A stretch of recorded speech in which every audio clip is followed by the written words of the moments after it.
I, Dwight D. Eisenhower, do solemnly swear that I will faithfully execute the office of President of the United States and will, to the best of my ability, preserve, protect, and defend the Constitution of the United States. So help me God. So help me God. Congratulations, Mr. President. Bu, Amerikanın özü qədər köhnə demokratiya adətdir. Yeni prezidentin inaugurasiyası həm yaxşı, həm pis zamanlarda bir dövrün sonunu, digərinin isə başlanğıcını qeyd edir. Franklin Roosevelt'ın inaugurasiyası 1933-cü ildə böyük böhran zamanı oldu. İlk öncə qeyd edim ki, bizim qorxmalı olduğumuz yeganə şey elə qorxu özüdür. 1961-ci ildə isə Kennedy hərbi xidmətə çağırışla gənc nəsil Amerikalıları təlqin etdi. Amerikalı həmvətənlərim, özünüzdən ölkənin sizin üçün nə edə biləcəyini deyil, sizin ölkə üçün nə edə biləcəyini soruşun.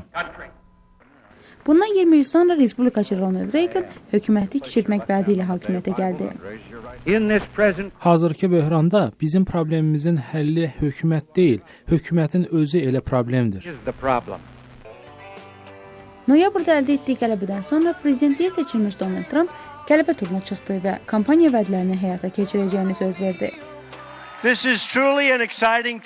İndi canlanmaq vaxtıdır. Ssenari hələ ki yazılmayıb. Sabahki səhifədə nələrin yazılacağını bilmirik. Amma uzun zamandan sonra ilk dəfə olaraq biz səhifələrin sizin hər biriniz tərəfindən yazılacağının şahidi olacağıq.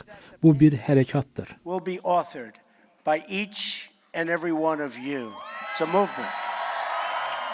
Trumpın qələbəsindən sonra ölkə bölünmüş vəziyyətdədir və təhlilçi John Fortier'in sözlərinə görə yeni prezidentin üzləşəcəyi ilk çətinliklərdən biri birlik yaratmaq olacaq. Fikrimcə bu onun prezident kimi xalqa müraciət edib, seçki kampaniyası zamanı yaranan fərqliliklərin artıq geridə qaldığını deməsi üçün gözəl bir imkandır. Tarixi baxımdan prezident inaugurasiyaları davamlılıq və demokratiya ruhu naminə siyasi kampaniya qızğınlığını kənara qoymaq vaxtı olub. Prezident Obama növbəti prezident Donald Trump'la Ağ Evdən Kapitoliyadək bir maşında gələcək və orada hakimiyyəti Trump'a ötürüb xələfinin and içməsini izləyəcək. Bu hadisə dünyanın bütün ölkələrində baş vermir, amma Amerikada bu çox mühüm bir adətdir. Trump seçki kampaniyası zamanı kəskin ifadələrinə görə tanınırdı. Bəs görürsən onun inaugurasiya çıxışı necə olacaq? Təhlilçi Norm Orsin Trump'ın gözlənilməz olduğunu deyir. Adətən inaugurasiya nitqi öncədən yazılır və prezidentlər bu nitqi oxuyurlar.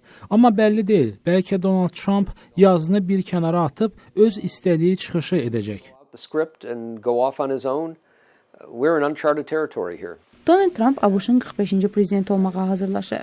Onun hakimiyyətinin başlanğıcında sərgiləyəcəyi üslub Trump'ın nə cür lider olmaq istədiyini göstərəcək.